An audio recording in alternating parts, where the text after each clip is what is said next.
Do you see the chat window? 1 second. Live now. Starting the chat window. Yes, what you might have to do, and that's something I did notice that I had to do prior to this and before, was I opened up a live stream window of you and I just mute it. So it's kind of like watching ourselves, but that way it allows me to see the chat. You know what I mean? Did you need me to change something? No, everything's good, man. Everything's good. So how do I see a chat window on the right? It says group chat, Bitcoin Beau join the chat, but I don't see anybody in the room. Exactly. So, that's right. That's our chat via our Google Hangout chat. That's why I was saying you need to open a YouTube, just like your own YouTube video, like you're watching it, and then just mute that. So in essence, what you're doing is you're actually watching you and I live. Gotcha. But it gives you access to the chat window. Do you know what I mean? I understand. So I'll go to an overtaxed taxpayer. Or I mean, I'm sure there's a simpler way, but I don't know how to do it. Yeah.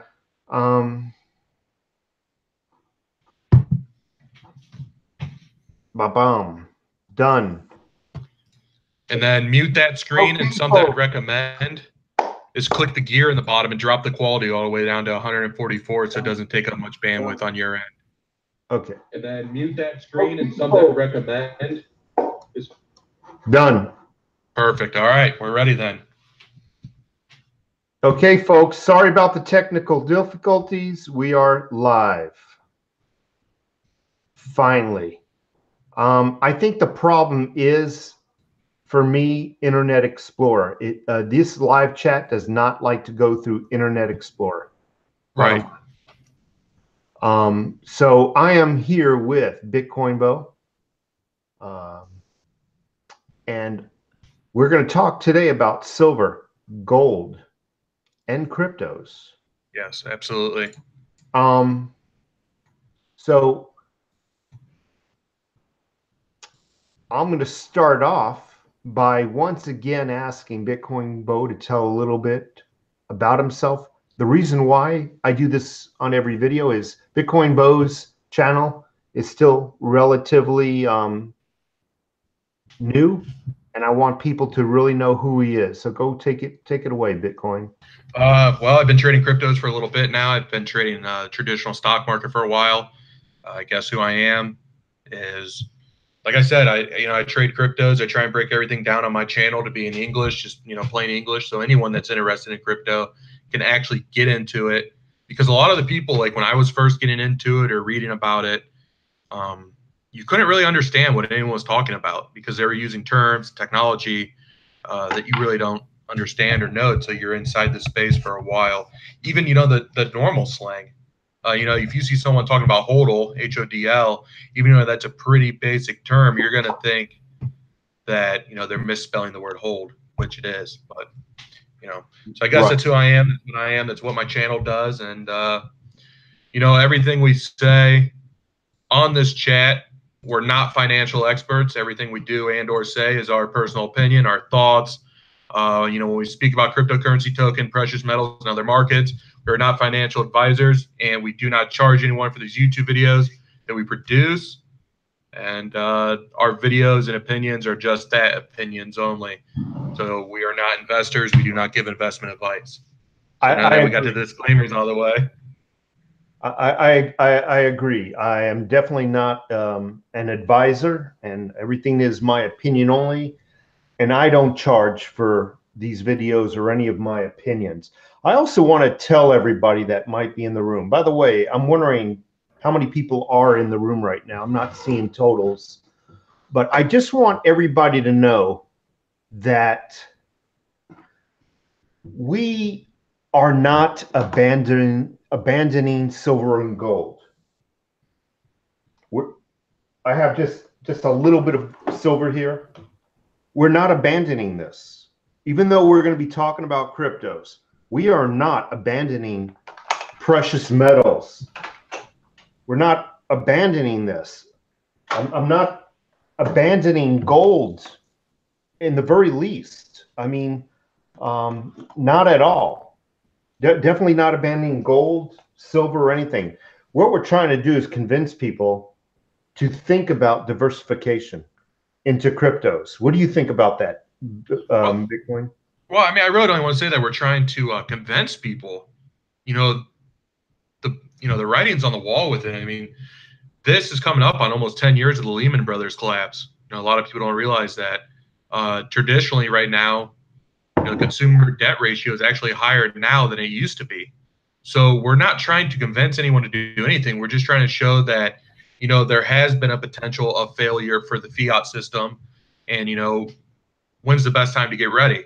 Before it happens is always the best time to get ready. When you have a chance and you can take your time to stack, it is going to happen regardless. I'm definitely also not trying to convince anybody to go out and purchase. I am admitting to them, I am trying to convince them to learn a little bit about cryptos. Oh, absolutely. So today we're going to be talking about gold, silver, cryptos, and some conspiracy theories. I'm going to let you take the lead. So go ahead and. Spectacular.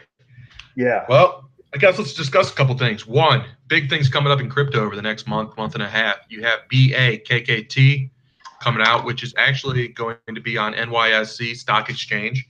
And it's kind of like their version of a exchange, and it allows 401ks, pension funds, everything of that nature to actually start investing in the crypto space. So that's kind of big news. However you look at it, positive is just as big as the negative, because when big money comes to play, they play by completely different rules. So I guess that's probably one of the biggest news that's coming out is it should be launching by November. When the electricity is out, how will I be able to utilize my Bitcoin? That's a good question, Silver Anderson, and that's actually something I wanted to go over earlier. I made a note of it. Somebody asked yesterday about that. If the power goes out for an extended period of time, honestly, I think that there's going to be a bigger issue than trying to spend your Bitcoin, because you're going to have more pressing matters to deal with. That's where your other preps or stacks would come in handy. Now, on the same token, though, as taxpayer talks about, is when silver or when the collapse of something like that happens, extended electricity being out, your traditional bank card won't work, your ATMs at the bank won't work, nothing of that nature. So what he talks about is silver. What will the value of silver be when something like that happens? And I think you've said before, initially the price will be nothing due to the fact that there's more pressing matters at hand than trying to accumulate more wealth when a collapse actually happens. I mean, so I guess I feel the same way with Bitcoin would be when the electricity goes out. There's kind of more important matters than trying to stack or accumulate wealth at the given time. I mean, how do you feel about that? So I'm in agreement. During the episode, during the point of impact, the last thing on anybody's mind is going to be, how do I go and buy something? Unless they have not been prepping. I think for a prepper who's already got the food on the shelves, who's already got preparations for medical and water filtration, who's already got everything they need to survive, their last goal is to go out and buy something, especially with all the crazy people out there, with all the people trying to compete with all the other people who have not prepped. They're frantic, they're panicking, they're watching their children starve. They're not going to want to go out. I'm certainly not going to want to go out, and that's why I prep, so I don't have to go out and compete with these people to get resources. During the episode, during the point of impact, I personally believe that silver is going to be worth anything. But there's, just like time, it passes, and there's going to be a normalization of that episode, and that's when people will start to calm down and will be leaving that panic state of mind, and then providing that there is no like an economic collapse for that matter. If there's no other mechanism of money, then by human nature, people will resort to another mechanism. That's going to be the gold and the silver. That will be prepping items like food and ammo and water and stuff like that, medical supplies. So it's going to be after the point of impact. Now you also have to kind of think about, that question has so many different aspects to it, because are we discussing a complete collapse of the worldwide economic system? I mean, to where no one, period, end of story, has electricity? Let's just say something in America happens and, the USD collapses in America. Now, the one benefit you will have, yes, eventually electricity will be shut off because no one's going to work. The USD ain't worth anything. Why would you go to work? Because that's what you buy your goods with. That's why you go to work now. So let's say the USD collapses. There's no financial system in America in place for a month or two. What is nice about the silver prep is just because the USD isn't worth anything, that USD has no property to it whatsoever that silver has. It's literally a piece of paper. The only property that it has is it can burn at a lower temperature that silver doesn't. That's it. You can use it for about 6 seconds worth of warmth, your hard cash. Now, by saying that, you could take your silver and go to Canada or Mexico if you're based inside the United States. Why it might not be ideal, you could trade your silver for supplies elsewhere due to the fact that it does still have an industrial usage. There's still a demand versus a paper dollar with some coloring on it doesn't have any type of industrial use, medical use, anything of that nature. So, going back to the cryptocurrency with the electric being out, I mean, guys, I hate to say it, and I love cryptocurrency. It is still technology, though. Technology is based off electricity. It runs off electricity. So if something did happen to a point that we don't have electricity anymore, like I said, I hate to say it, man, but your Bitcoin is going to be worthless because it needs electricity to work. I mean, that's like saying, what happens if gas goes away? Well, guess what? Your car now is in essence worthless. Right. I agree. And to further support what we're saying is we got a Hurricane Florence that's hitting the Carolinas right now. Do you really think they give a damn about gold, silver right now? Absolutely not. Right now, it's obviously not drowning. I'm being sarcastic, but I think evacuation is on their mind right now. Food and water is on their mind right now. If things got worse and other people got desperate, maybe later on self-defense would be on their mind. But there's going to be a time after things normalize where they will consider money, in whatever form, important again. But right now, those are the least important things on their mind right now. And I need to say, to back up what you said, every situation is a different variable. I mean, in the hurricane, there's still going to be $1 left. This is not going to cause the collapse of the banking industry. So every emergency is a different variable onto itself. Oh, absolutely, absolutely. So, that's what I was trying to follow up with that. Yeah. You start asking, all these people start asking, well, what am I supposed to do when, the dollar collapses or what have you? I mean, you have to, what caused it to collapse? Because if a collapse of sorts happens, now we're not even talking about just the dollar, but as he said, the hurricane. So let's take the hurricane, like he said, for instance. No one's worried about trying to buy anything right now. They're not going, hey, you know what? The flooding's going on. I'm going to run up to Best Buy real quick, grab me a new TV. I think that's the best option right now. No one's worried about that. They're worried about, to where you would benefit currently is if you somehow would have seen this coming and you would have stocked generators, trash pumps, water pumps, things of that nature, you would be making a killing right now. And those, in this instance, would be your gold stack. Obviously, those have a bigger swing and they're not nearly as stable of a quote unquote currency as gold and silver are currently. But right now, in essence, yes, you could be using generators, you could be using extension cords, water lines, water pumps, things of that nature currently as a version of currency, which, you know, a lot of people say, have you ever spent your silver to buy anything? You ever buy anything with a gallon of water? No, because the collapse hasn't really happened yet. But I'll tell you what, you'd be surprised what these people in a few weeks down there will be trading to get the basic necessities of life. You know, in addition to that question, and I think we'll move on after. Yeah. But in addition to that question, the gentleman asked, what happens if the electricity goes down? Now, law of thermodynamics, energy can neither be created nor destroyed. Eventually electricity will return, providing that it was not some massive solar flare from the sun.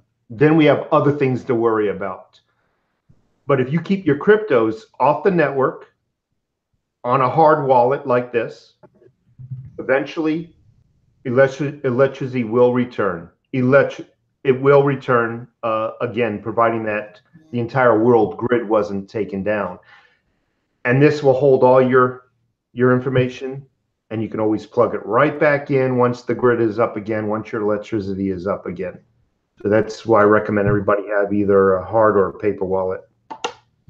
Absolutely. But, you know, someone did ask earlier, what do you think about the paper wallets? What do you feel about them? Paper wallets? Yeah. I don't have any use for them right now because I have that hard wallet. So I'll let you take over from here. I guess the way I look at it is I personally feel that the paper wallet versus the Nano Ledger wallet or your Trezor, any type of hardware wallet, it's great not to keep your cryptocurrency on the exchanges, you know, online, because yes, a lot of these cryptocurrencies are decentralized, the cryptocurrency exchanges are decentralized. But with that being said, they can still be hacked. There's still ways of people, you know, hacking your computer, hacking your phishing attempts, you know, getting your login information. They could clean you up. Yes. There's nothing perfect in this world. Nothing perfect. No, exactly. There's no perfect system, as much as we wish and we hope. It's still slightly better than keeping it all on the exchanges. Hey, I wanted to ask you, for the people that are out here now, what is the easiest way to get into cryptos? How would you recommend somebody get into cryptos? Well, the first thing would be you need to establish an account with Coinbase.com. Coinbase is actually based out of the UK, but they have filed with the SEC to do you know, like online banking here, things of that nature. And in America, that is the biggest online. In America, that is the best way to get your fiat money online. And for your listeners, they should know, but fiat, you know, we're talking about the USD, your traditional hard cash. That is the best way to get your money online into the space, and you can purchase currently the big three. So with that being said, you know, that would get you the Bitcoin, the Litecoin, the Ethereum, the big three. That to me is the best way currently to get your money into the crypto space. Right, and then get it off to an exchange where you can then diversify into some altcoins or whatever. Yes, absolutely. The big three, all the other exchanges have pairings with them, which would be like right now in America, the USD, not in America, but pretty much the world, you can trade any currency against the US dollar.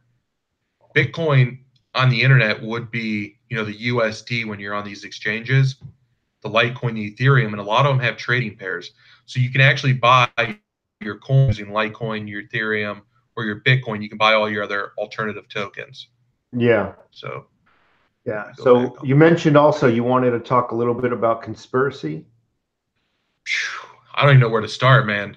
I thought I would throw that I'm a fisherman. I love fishing. I thought I'd throw that little bait out there, you know, see what I can get you to find out. I'm trying to remember where it was, but there's apparently, I think it was Arizona. This story is kind of developing, and I don't have it in front of me right now, but someone in your group actually dropped it earlier, was talking about it. I found it funny because I've been following the story too. Apparently there was a observation tower, the one, what are they called? The ones that look at space? Observatory. You heard about that? Like, they closed it and the post office. The FBI swooped in out of nowhere with Black Hawk helicopters circling the observation tower This is all going on within the last week.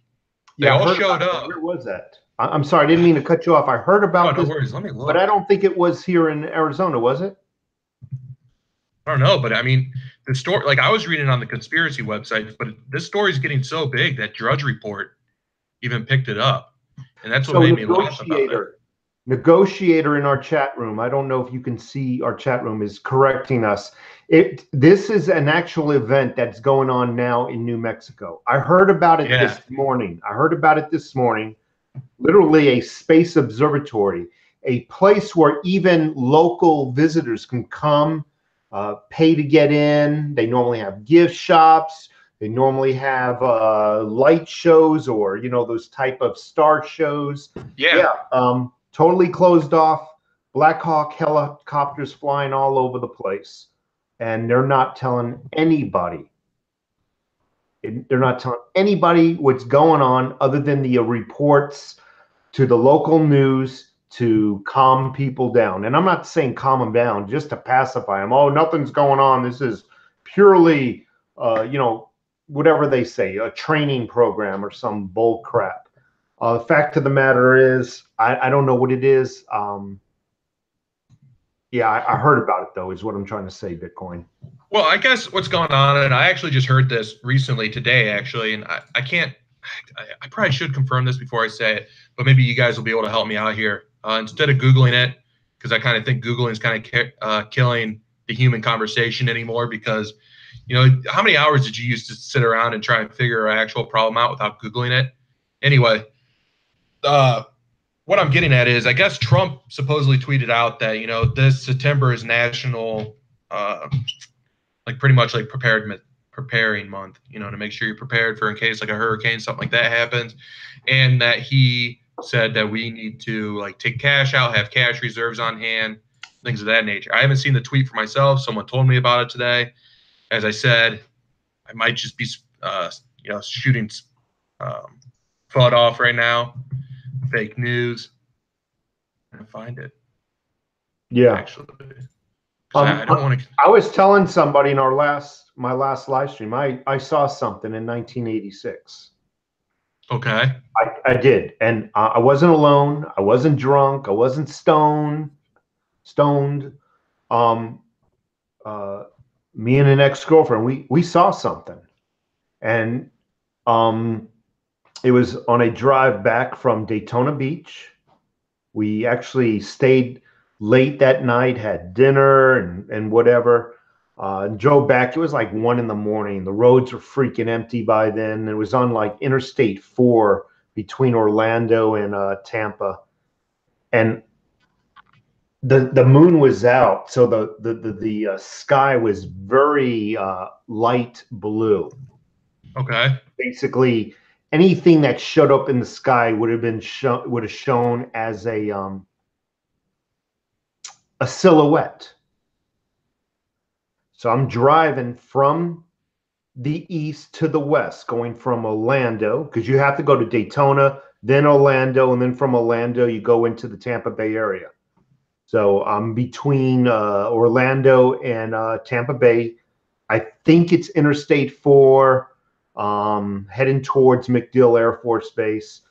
I'm driving, and off to the distance on my left, I'm pointing to the left. I'm driving. I see this black line. Remember, I said silhouettes. I see a black line perfectly straight in the sky. I didn't pay no mind to it. My perspective, it was only maybe a quarter inch, half an inch long. But if something's out a mile or two, it's going to look very tiny, obviously. I'm driving, and I see this black line. I just noticed it and just kept driving. She's next to me sleeping or whatever she's doing. I'm driving, and I look over, and this black line is bigger. I'm trying to find something that would give a better perspective. This black line is bigger. If you really look at it, what is this? It's just a line. Your brain tells you it's curved, and your brain tells you a bunch of other information. But if this was at nighttime and this was a silhouette, all you would see is a line. So this line is getting bigger as I'm driving towards the west, towards Tampa Bay. And it's a black line is all it is. Eventually, this line is so big, you start to see underneath it. And it's coming this way. And I told my girlfriend at the time, check this out, because you're starting to see a portion of it underneath, just like that. But it's off to my left. We pull over to the shoulder. Now, on this side of the shoulder is just a bunch of pine trees, tall pine trees. On this side, there's no pine trees you can literally see for miles. And that's the side it was coming from? Yeah, it's coming from the south going north. Could you see a shadow? It was you got to understand, it's nothing more than a silhouette against the night sky, the well-lit night sky. Right. So I pull over to the shoulder. We both get out. By then, it's literally here, this angle, and you literally can see the entire silhouette. That's all we saw was a silhouette.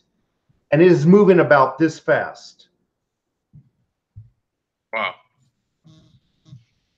It is moving about that fast. By the time it got over us, I am not lying. I know how retarded I must sound. I know how stupid I must sound. But from just the sheer, just my perception, my senses told me this thing was huge. And if I had to make an estimated guess, it was as big as a freaking football stadium. But again, I didn't see any depth to it. All I saw was a circular black silhouette. There was there was actually a couple of unique things about this black silhouette. First thing, not a sound to it. Not a sound to it. The second thing, and this is the weirdest thing about it. You know how you look at a black sky and you can see stars, and the stars are random pattern? Yes, absolutely. That's what we saw in this thing. Just a random stars. They were not they did not look like lights. Like they look like stars. Even had the twinkling. It might have been a camouflage feature. Right. This huge thing just kept going, never stopped, and went beyond the trees and never saw it again. The whole situation above us, from the moment it moved to the trees, it never stopped from the moment I saw it off of miles away, and it was just a black line. It never stopped or anything. So anyway, we got home, we went to bed, we did talk about it, but the next morning, MacDill Air Force Base, we never saw this before, had somebody get on. There was a bunch of phone calls, I guess. So they had a spokesperson from MacDill Air Force Base get on the news to pacify everybody. And they says, I'm summarizing. I can't remember the conversation. Basically, we got hundreds, if not thousands, of phone calls from concerned citizens. And we just want to let everybody know that what they saw, they don't need to worry about. What it was a satellite crashing back into our atmosphere off into the ocean of Australia. And I looked at my girlfriend at the time, and we said what we saw was not something crashing back into our atmosphere. It wasn't a ball of fire. It was right there above us. It was a controlled speed. Yeah, and there's no way a satellite from that far away would look that big anyway. Yeah. So we were willing to forget what we saw and say, okay, it was a freaking hot air balloon for all. I don't know. I'm being facetious now. But once they got a military spokesperson on the next morning after we woke up, the Saturday morning news or whatever it was we were watching, we knew this is bullshit. It had to be something else. Right. Absolutely. But like I said, there was no pause. I didn't see green men. We weren't beamed up on a ship. We did not lose time. It wasn't any of that. But that's my story. And it was back in 1986. Never seen That's anything crazy, since. man. I've never had nothing like that in my life, ever. I really don't know what I would do. Probably try and shoot it down with my AK, see how that worked out. But I mean, Yeah. also guys don't go outside shooting a gun off into the air because the bullet does have to come down. You could hurt someone. Yeah. So I don't want people. I don't want somebody knocking on my door saying, "Well, Bitcoin Beau said go outside and shoot stuff down." No, do not do that. But what I want to get to, Negotiator did send me something. I'm going to two-step this, and then I'll bring you in on the backside of it. I wanted to cover what I went over about the Trump tweet. Trump himself did say, "Now, therefore, I, Donald J. Trump, President of the United States of America, by virtue of the authority vested in me by the Constitution and the laws of the United States, do hereby proclaim September 2018 as National Preparedness Month. I encourage all Americans, including federal, state, and local officials, to take action to be prepared for disaster or emergency by making and practicing their emergency response plan. Each step we take to become better prepared makes a real difference in how our families and communities will respond and preserve when faced with the unexpected." Now, we'll circle back to the observatories. With this being said, that came out the first day of September. Now, this news that's coming out about the observatory started last Friday. There was a Q tweet yesterday about it, not a tweet, but a Q drop about it yesterday, kind of. There's now a total of 12 observatories closed. And the way the sun moves with the Earth's location currently is we are overdue by, I don't know the exact number, I want to say 6 years of a solar flare. I believe our last major solar flare was in 2000. But this has led conspiracy theorists believing a super flare is on its way, which could wipe out humanity, and the FBI is not revealing this because, you know, they don't want the public to panic. That's pretty much what the general feeling is on this conspiracy of, you know, the observatories being closed, and that this next solar flare that's coming out could, you know, apparently knock us into the dirt and make us a wasteland. That's kind of what everyone's thinking. Now, where I'm circling around to bring you in on this is it I don't believe in coincidences. So you have on Reddit, they closed a lot of the conspiracy sub forums recently, the subreddits. They have this observatory issues going on. We have the solar flares lining up. And who do you have? The biggest mouthpiece of them all for conspiracy theorists? Alex Jones being banned and wiped off the internet. So, you know, as I said, we're going to talk conspiracy. I'm just going to throw it all out there that potentially something could be coming. And that's why they're closing down all these, you know, these outlets to get other people to talk. So I can't say much more than that. 1 minute to midnight.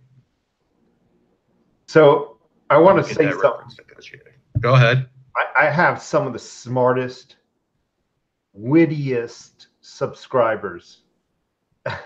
And I learn a lot from them, believe it or not. Just because somebody has a YouTube channel, like myself, doesn't mean they're God, you know, knowing all. And like Negotiator, he's a good supporter of this channel. And after he made me laugh just now in a good way. After I told my my UFO story, he made a comment. Man, that must have been some good pot. I just had to throw that out there. But you know what? You know me. Folks, you've known me for years. I'm a level-headed guy. I wouldn't bring that kind of embarrassment to myself or shame to myself if it wasn't true. I mean, you got, and I'll get back on the conspiracy.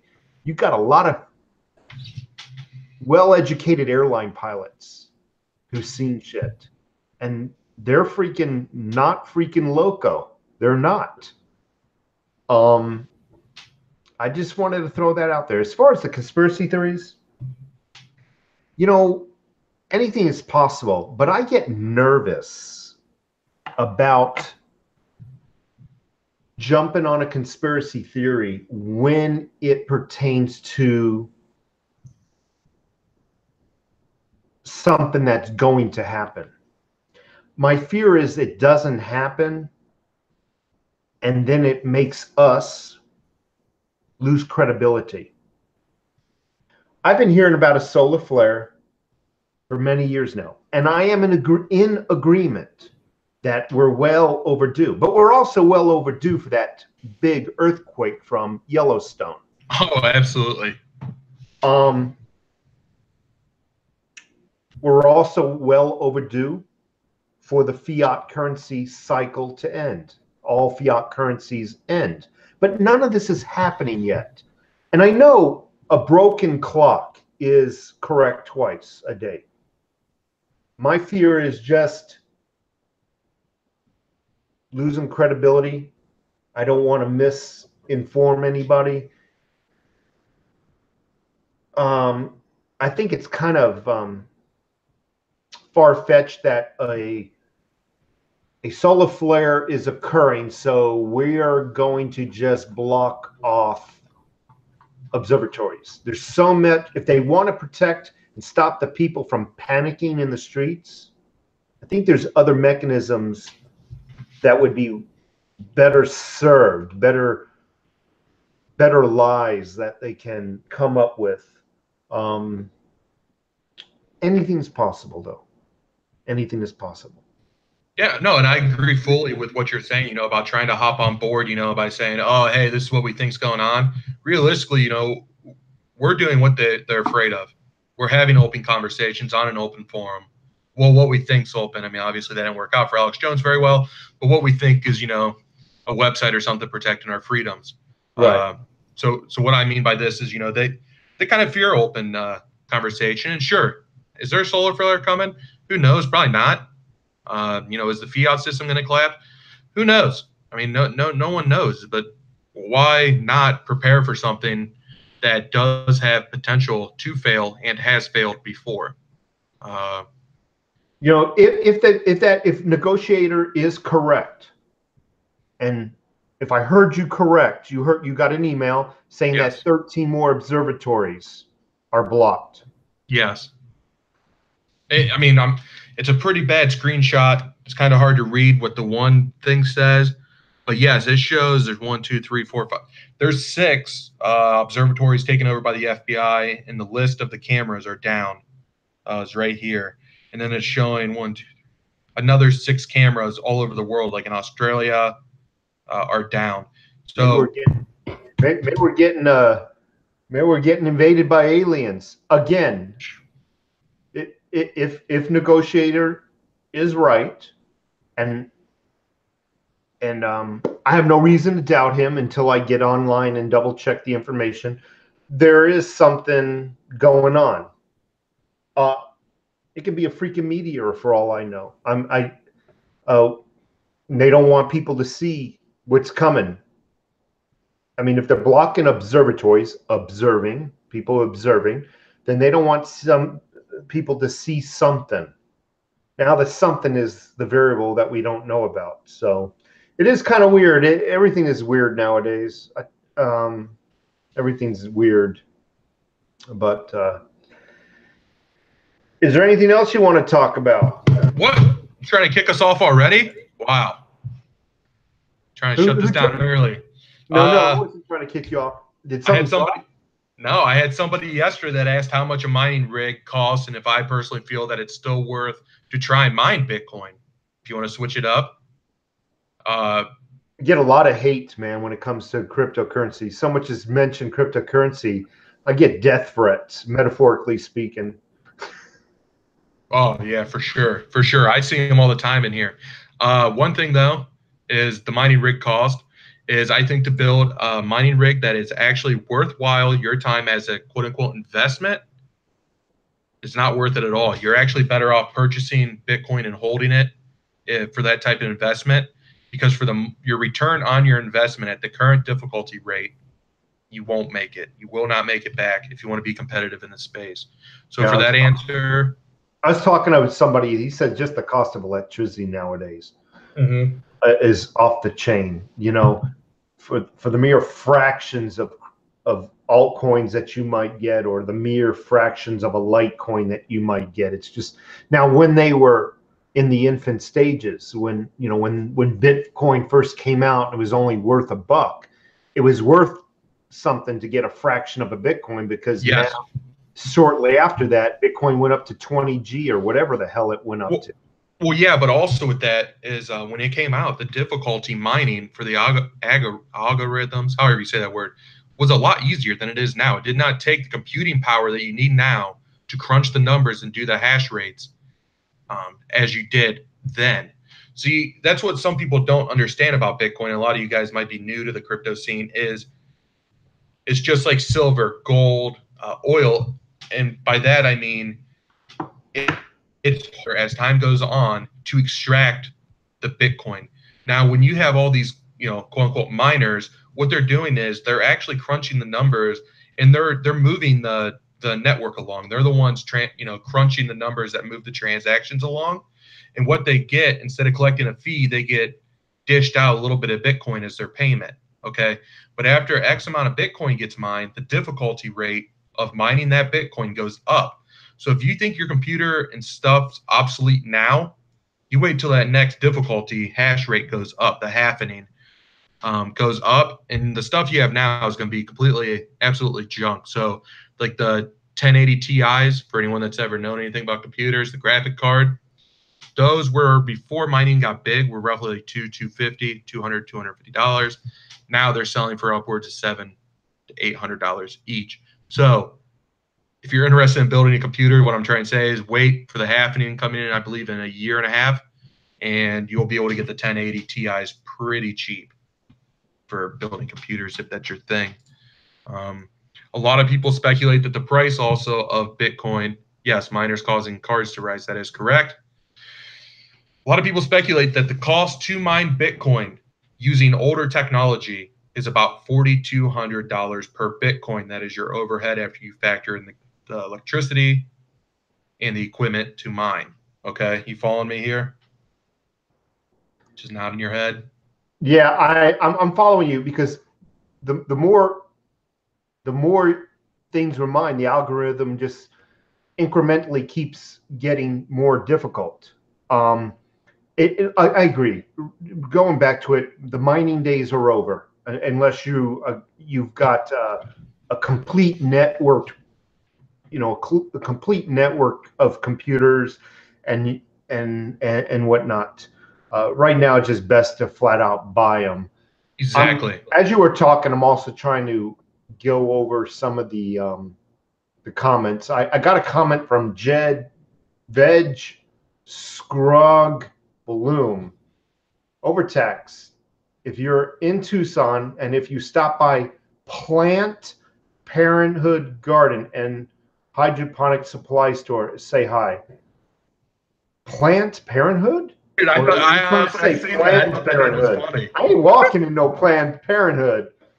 So I'll have to check that out and see where it is. He's going to sell me some weed seeds, pot seeds, and here you go. Here's a free supply of the supplement that UFO sighting, But I might check them out and just go over, just have a go at it, man. I mean, but if it's Planned Parenthood, I ain't going in there. That's so funny, but yeah. Now, Grim, I see you talking about getting rice and beans for a food prep. I mean, that's a pretty good idea, but I believe, now correct me if I'm wrong, but if you get canned beans, can't you use the liquid inside the canned beans for your rice so you actually do not deplete your water resources on cooking? So you're talking to me? Yeah, talking to you. So, I mean, it's kind of talking to Grim at the same time. Okay, so the viscosity of the liquid in the beans. Yes. Okay, it's very thick. Okay. You can't get your can too hot, because it's really not water. It's more of a thick, for example, pork and beans would be a sweet, syrupy almost. The viscosity is thicker than water. But yes, you can utilize that to heat beans that are already pre-cooked. Don't get me wrong. But to cook beans, no, you're going to need, I think, maybe twice the volume of beans, just like rice. Rice, you need what, 2-to-1 ratio, 3 parts of water to 1 part of rice, actually. But yeah, a cooked can of beans, definitely, you don't need to add water to it. Not at all, actually. No. I'm talking about using the juice inside the bean can to cook your rice with that liquid. No. You can't do that. No. So for rice, you need 3 parts of water, and the Okay. viscosity of the liquid that you use is important. Yes. Okay. So you need 3 parts of water to 1 part of rice. So rice, you definitely do need, water. Now there are people who say that you can put rice in water and let it sit for days, and it'll completely soften up. I haven't gotten that desperate to experiment with that yet. CryptoPan says 2-to-1 rice. I think in a rice cooker that is true. But again, different altitudes will require a different ratio of water. And I'm getting a few people that are saying 2-to-1. Yeah, I see that. Now, I'm going to tell you this much, is if I'm hungry enough, I'll eat that baby raw if I have to. Oh, absolutely. I've eaten raw oatmeal.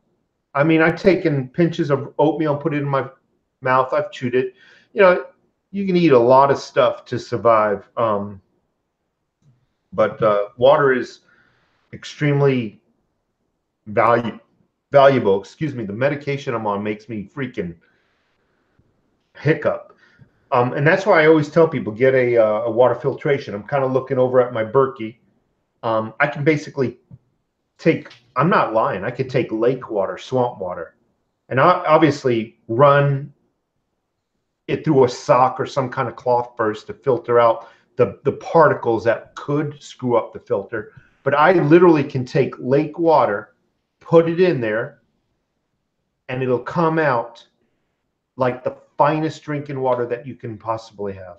The Berkey is just an amazing piece of equipment.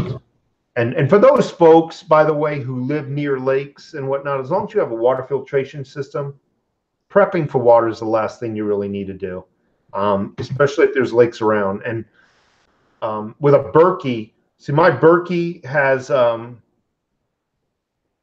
can't even recite every freaking chemical, every germ it filters out. You can literally pour water in from where. Yeah, I'll be right back. I'm going to grab a new product I bought. Continue on. You can literally pour water into a Berkey where deer take a piss, and this Berkey will filter out all that garbage, and you can drink it. Now, obviously, to protect myself, I might take other precautions before the water gets into the Berkey. I might decide to boil the water. I might decide to also run the water through a cloth to filter out the particles. But in reality, I won't need to. It will make my filters not last as long. But breaking news: Trump says Kerry meeting with Zarif undercut our great work. I saw the blue exclamation point. Aliens. They were talking about aliens. Who's talking about aliens? That would be a trip if we got invaded. You know what? To me, if we were invaded by aliens, you know what to do? Honestly, I don't believe. I mean, mathematically, there's other things out there that live, even if it's a freaking amoeba. Mathematically, but if we were to get invaded by aliens, I pretty much would have a good time. I would look around. I would throw everything I really needed for survival in the car. This is my second home. I don't have much here. I would take the Berkey, all my food supplies, load the car up, and just drive into my cabin in the mountains. And me and my wife would just hang out. So how big is this Berkey? What's that? How big is your Berkey? Like the size of a coffee pot? It is 2 feet high, and it's got a circumference of about that round. What, you just fill the water in the top or something and it filters down over time? It's a drip system. Okay. It's a drip system. It can hold up to 8 filters. Nice. I wanted to ask what you thought about this. I bought one of these life straws. You ever seen these things? I heard good reviews about them. Right. I don't know, man. It says each filter lasts for 1,000 gallons. 1,000 gallons, but they're more for the bugging out in emergency situations. You know what I mean? Also for bugging out, I like Catadine, starting with a K. Catadine makes some excellent water filtration systems. I actually own one in my bug out gear. It's about the size, I don't know, of, I would say it's about this size, but it's about that thick. Actually, I would say it's more like I haven't seen it in freaking years. It's in my bug out gear. Brand new, never used it before. So I'd say it's about that big actually, and about that thick. And there's a hose that that goes into your water source, and there's another hose that goes into your water destination.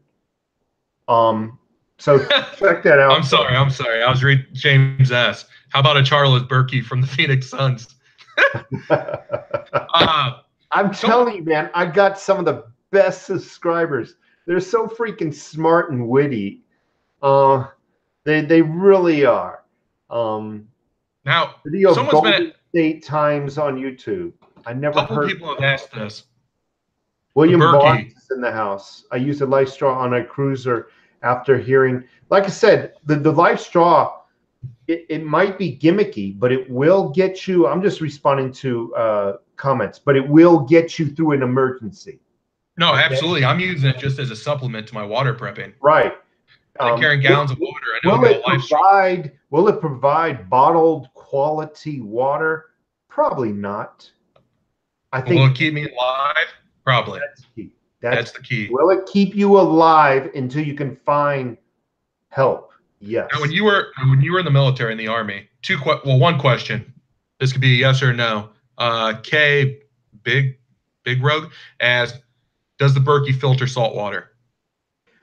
So, I don't believe it does. Okay. 2. Let me rephrase that question because that has been answered before. It will. However, it will also filter out chlorinated water. However, it greatly decreases, and I'm talking greatly decreases, the lifespan of the filters. So in a pinch, yes, but you'll need to replace those filters relatively quicker. Those filters are supposed to last, just for my wife and I, a year and a half. If I was forced to throw some salt water in there, I have to venture a week. I have to. Wow, that's short. That's short, huh? 1 week from a year and a half to a week. I'm just theorizing.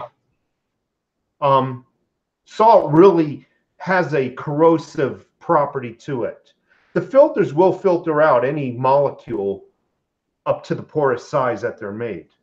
So yes, it will filter out salt, but salt is extremely corrosive. I'm only guessing now on salt. Then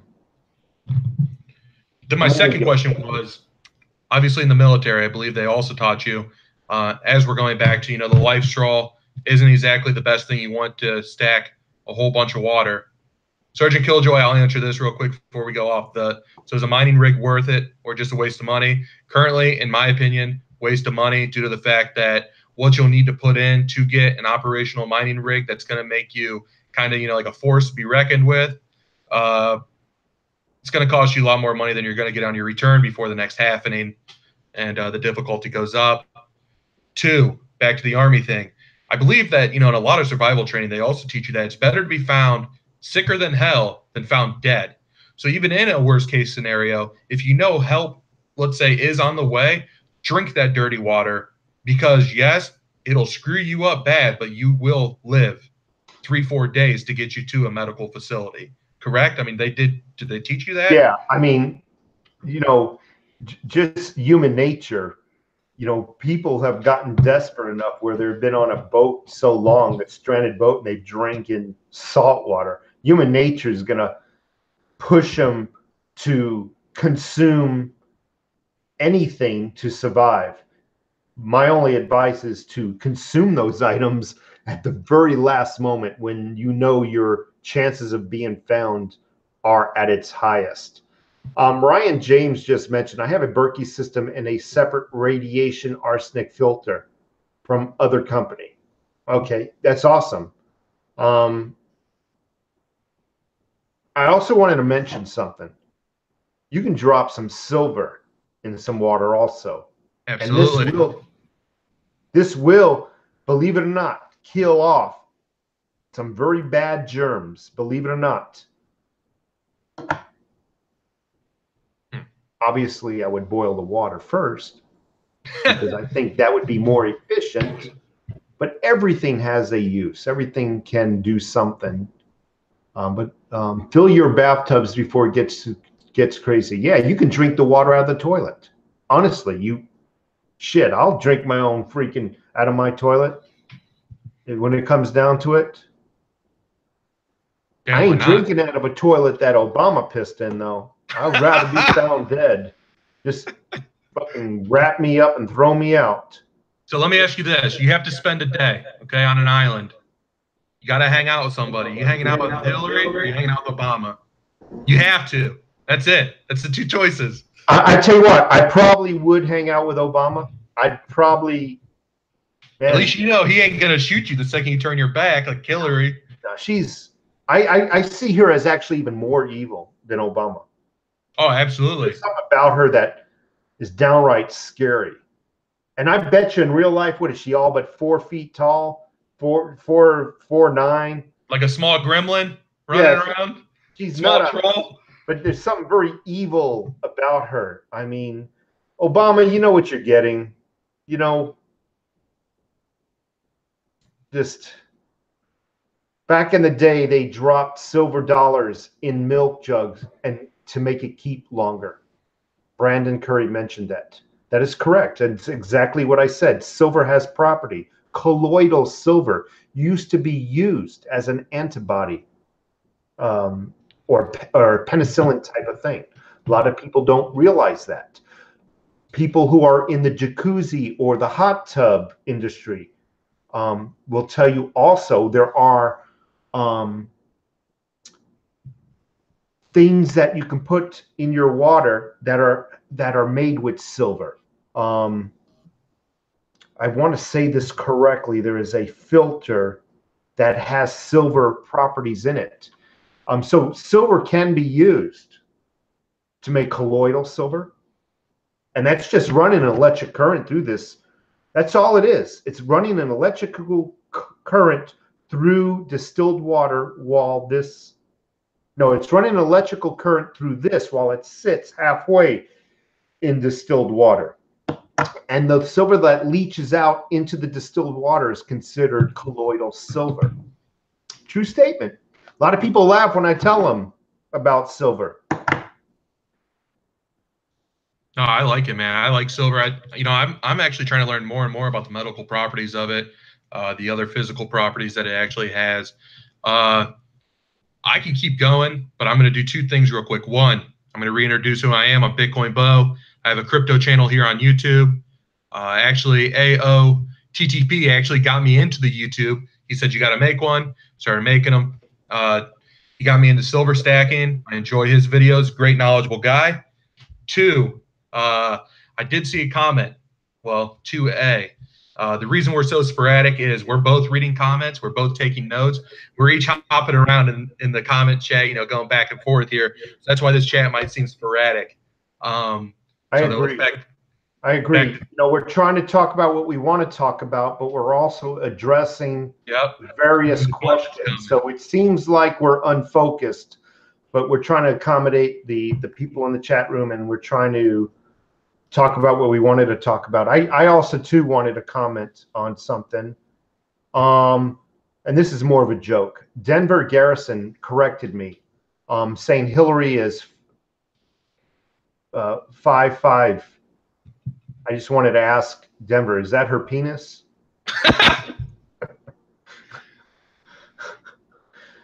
But no, come on, man. DIGIBYTE, James S. That's one of the easiest ones of them all to spell. You got it wrong? Come on, man. I don't know anything about DIGIBYTE. Brian does, AOTTP does. So he can take that question. I'm not really a big follower of the DIGIBYTE, but two things since I did see his name pop back up. Chad B did ask how you feel about the current silver price and what you think about it. And personally, I kind of think maybe we should stop taking questions from James S. His 1-year-old daughter doesn't even have an ounce of silver. So, you know, what type of father is he actually? That's all I'm So saying. James S is one of my beloved trolls. So, he hates my videos.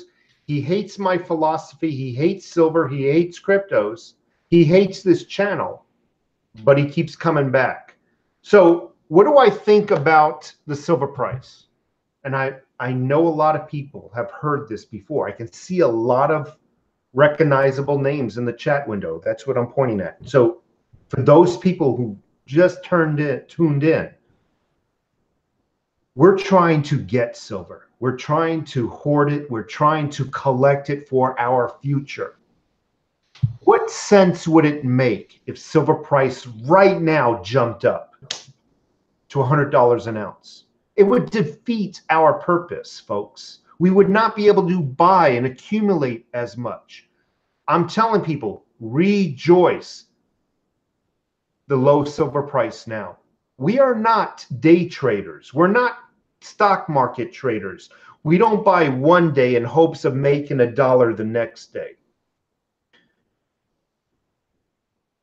Buy low so one day you can sell high. Don't worry about the price of silver. Rejoice right now. I've bought silver, still have that silver. I bought silver when it was $40 an ounce. And you know what? I will buy silver again when it's $40 because that is nothing compared to where it's going. Absolutely, man. That's my take on it. You know, and something, I don't know if you cover this with your newer people that are getting into silver. I see a lot in your chat because, you know, as people in here know, I hang out in the chat room all the time, even when we're not having discussions. I enjoy your channel. If you guys are all new to silver and you haven't bought offline yet, like JM Bullion, AP Max, you know, all these guys have the bigger sites. They have a starter pack. You can get 10 ounces off each one of these websites at spot price. You know, it's one time. Don't try and cheat them because they hand pick the order. They know who has it. But yeah, you can go through each person. If you're interested in silver, you can buy 10 ounces for spots. Like right now, I think spots, you know, $14.10. So that'd be $141. You know, and JM, as everyone's saying, is incredibly fast. It comes, I got mine. I'm in Ohio. It took 3 days for me to get my silver. I got 10 ounces delivered on my doorstep. It was awesome. But yeah, you know, a lot of you guys are trying to get into silver. Make sure you check those out, the starter packs. But yeah, I've never had a problem with any retailer, by the way. So if you're leaning towards APMEX, I've never had a problem purchasing from APMEX. I think they take slightly longer to ship. I think they're slightly more expensive, but never had a problem. I've never had a problem with JM Bullion. I've never had a problem with SD Bullion. So don't worry about handing over your credit card information. Don't sweat it. I just want people to know how good it feels to hold this coin. How good it feels to hold real money. A lot of people have never held pure silver before. They've never held real money before. And I hate to get all biblical on you, folks. You never hear when you read the Bible. I've never seen the word dollar or 401k. I've never seen stock market in the Bible. You mean Jesus didn't talk about his pension plan? Nope, never did. Never did talked about derivatives. However, even as far back in the beginning of the Old Testament, they talk about gold. They talk about silver. This has a track record, folks. It ain't going away. I don't care what scare tactics people try to persuade you to use to persuade you into not buying this. But they're just tactics. Buy one, hold it in your hand. There's just something magical about the feeling about holding real gold in your hand. I'm not talking about a 14-karat gold ring. I'm talking about a 0.999 coin in your hand or 0.999 silver in your hand. There's something very magical about it.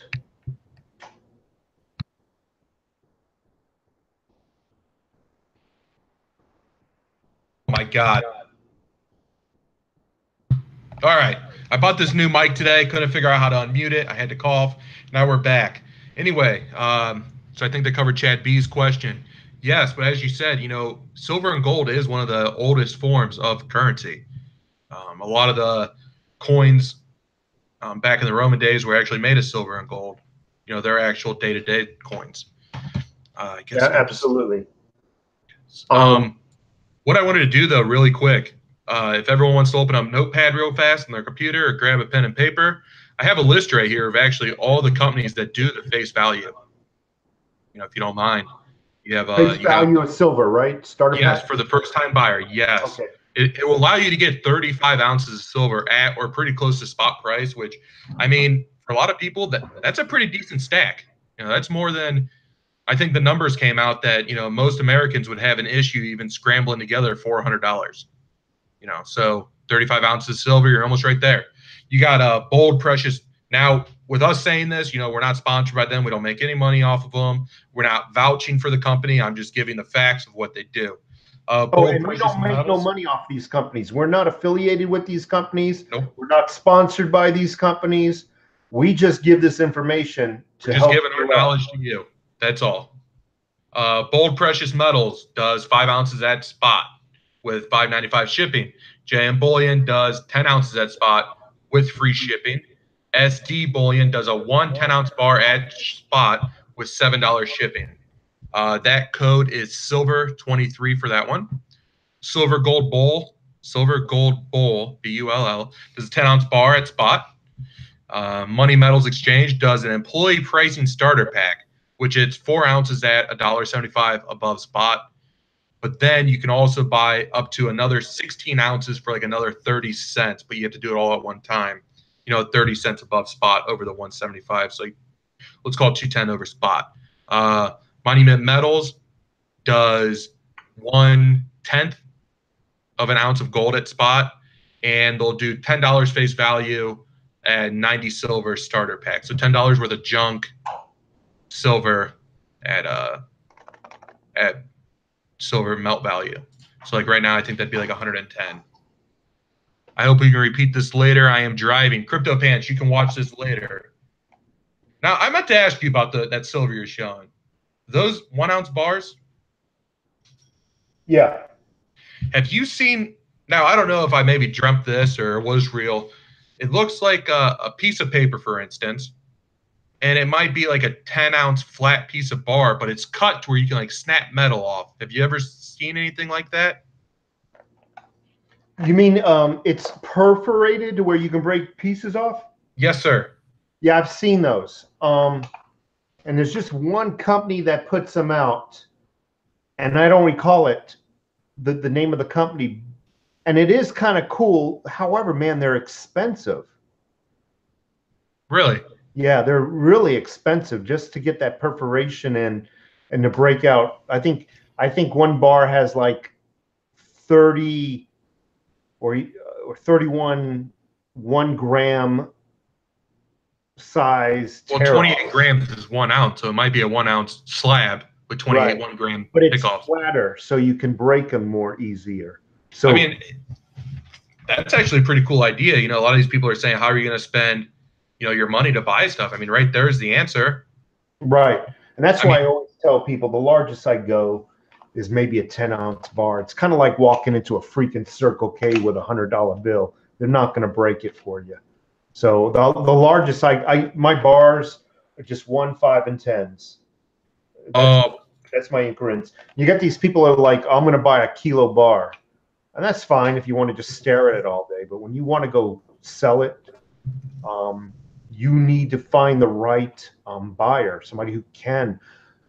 Valcambi, Dano just refreshed my memory. That perforated bar that we were talking about is put out by a company called Valcambi. Didn't I tell you I have some of the smartest freaking subscribers? I know. I'm super stoked right now. I'm about to look these up. So you said it's by Valcambi. Yeah.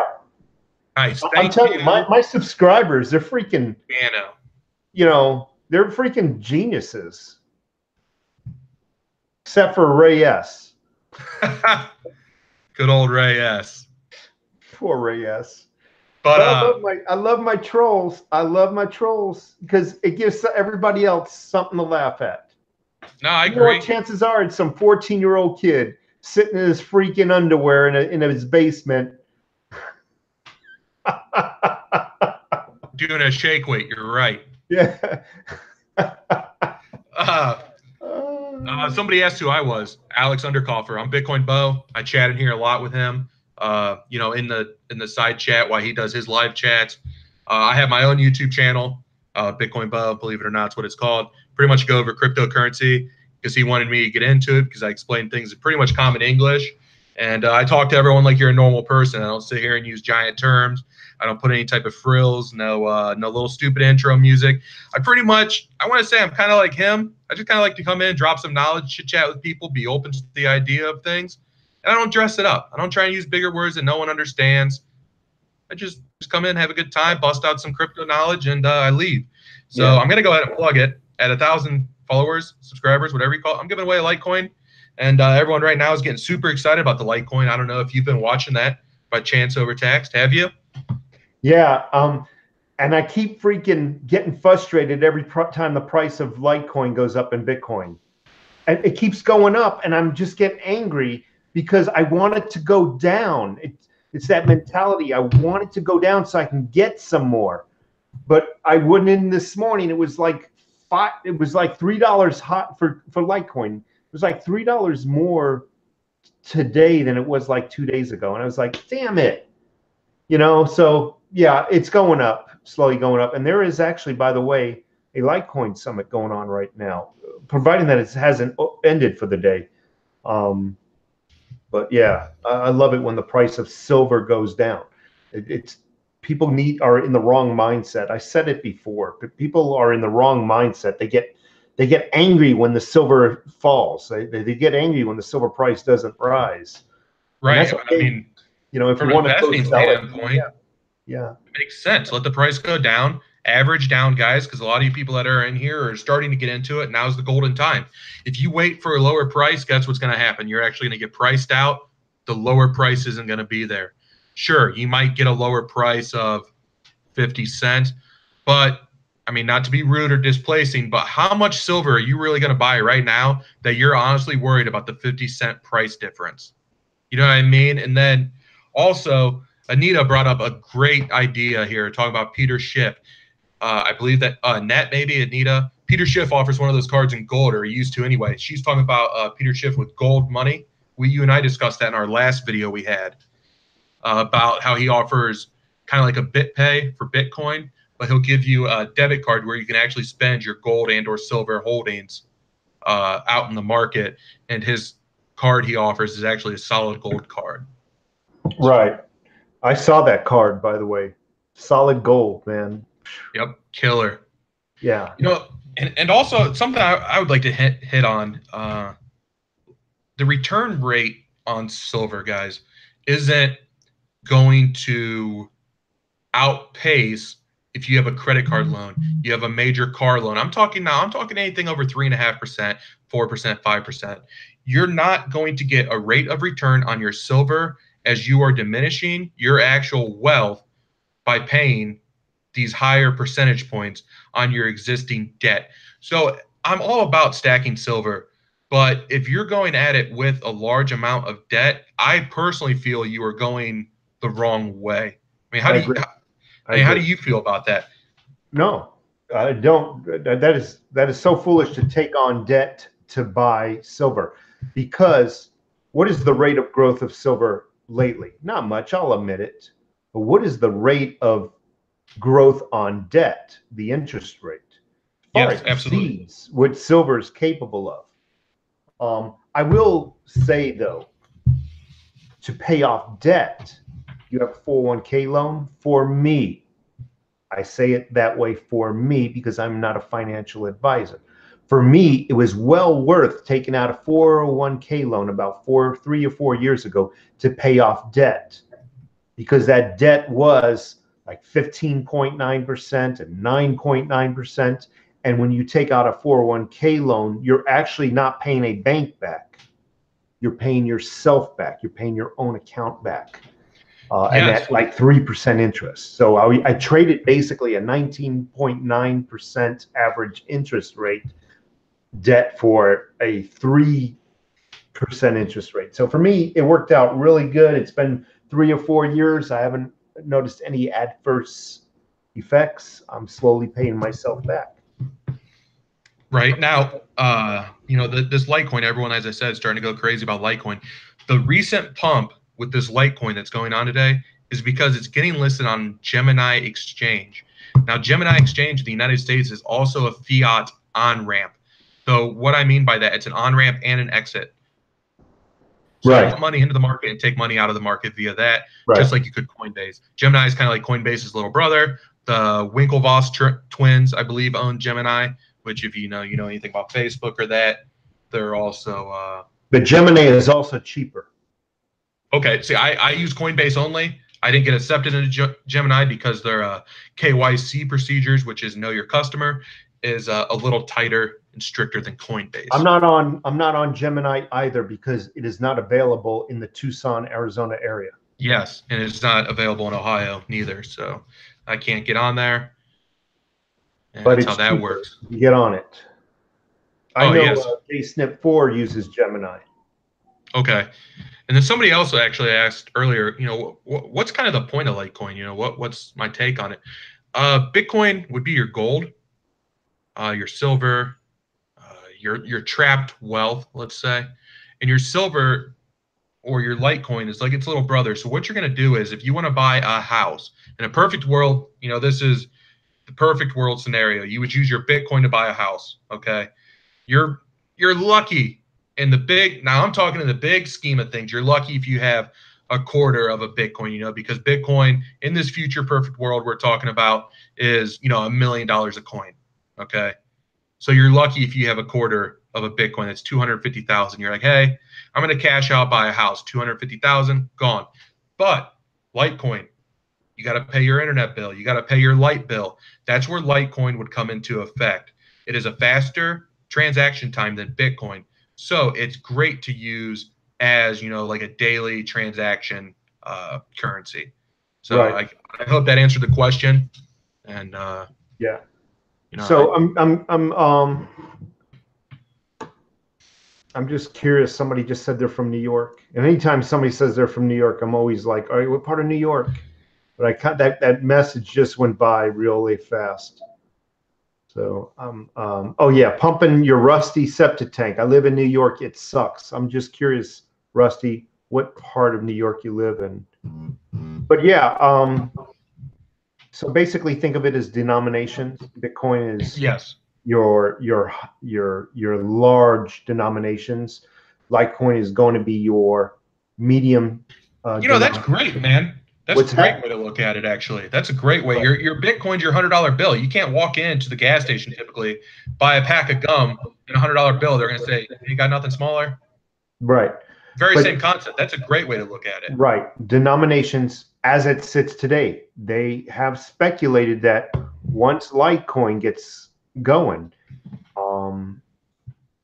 they say they're foreseeing $1,000 Litecoin, from what I'm reading.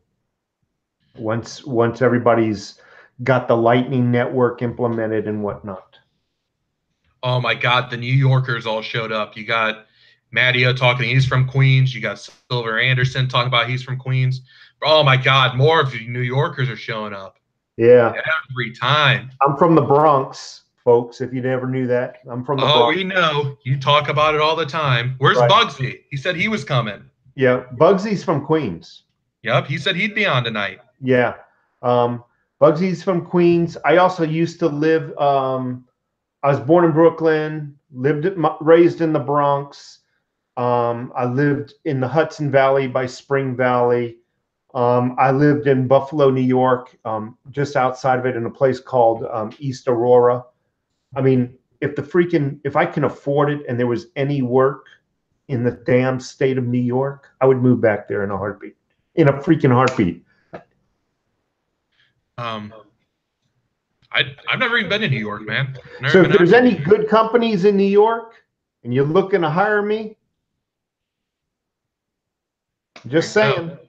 I'll move He's back. only 29. What's that? You're only 29, so you're good to go. I'm 21, folks. I'm 21. Oh, wow, you were 29 this morning. Now you're 21. That's impressive. It's because I always suck on a little silver. It makes me younger. Ozark. You don't If hold that it. was possible, that would be awesome. Yeah. But anyway, yeah, man. Folks, we're gonna call it a day. We've been on what, an hour now? A little longer than we thought we would. Got any last questions? Oh man, Denver. I don't know if I have any echo going. I just bought a new turtle, but the echo you're hearing is off of another overtaxed taxpayer. I hear it also. It's coming off of his speaker system. I have headphones in, so that must be what you're hearing because I just picked up a new mic today. Always trying to, make my videos better. I really don't have any other questions. We went over all the notes that I took yesterday that people were asking about in your other live stream.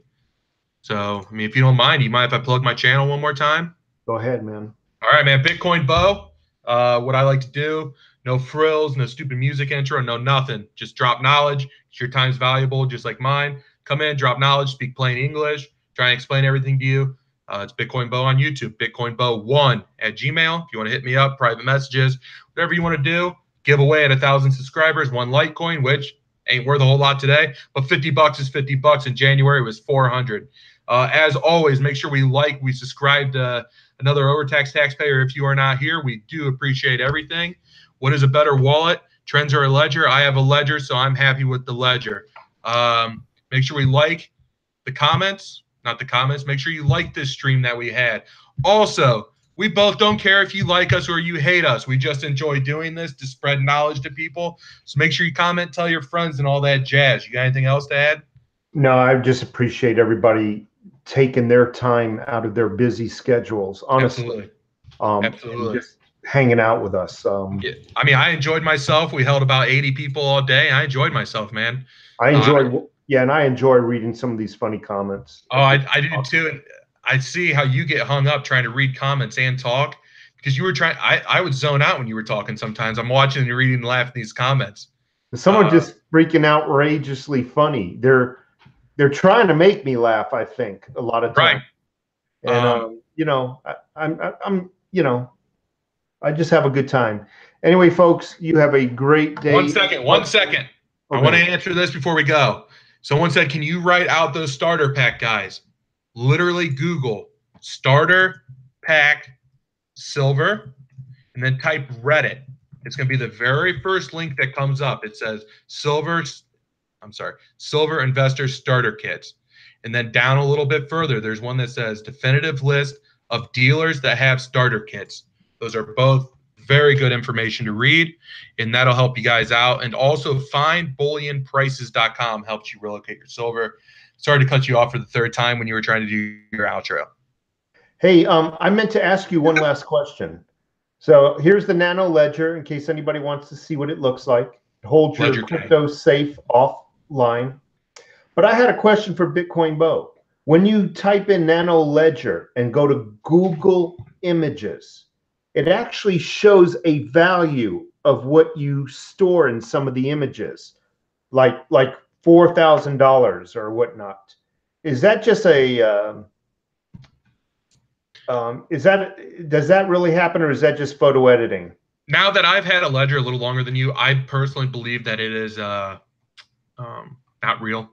I think it's photo editing, but I don't want to say indefinitely an answer to that. But I do personally feel that it is a marketing ploy. Now I know with the more expensive model, the $300, $400 model that you can buy, the one that looks like a little tablet, I believe that one does read your values off to you. But the one we own, the one that's pretty much USB, that's encrypted, I don't believe so. So for those folks, this is a Nano Ledger. It's basically a US drive that stores your cryptos on it. Anyway, you folks have a great day.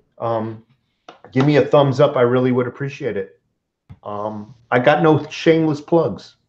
Go and check out Bitcoin Beau's channel. Am I saying that right, Bitcoin Beau? Yeah, man. Sorry, my mom spelled my name weird. It is what it is. All right. Anyway, folks, you have a great day. Enjoy. All right, man. Appreciate it. Take care.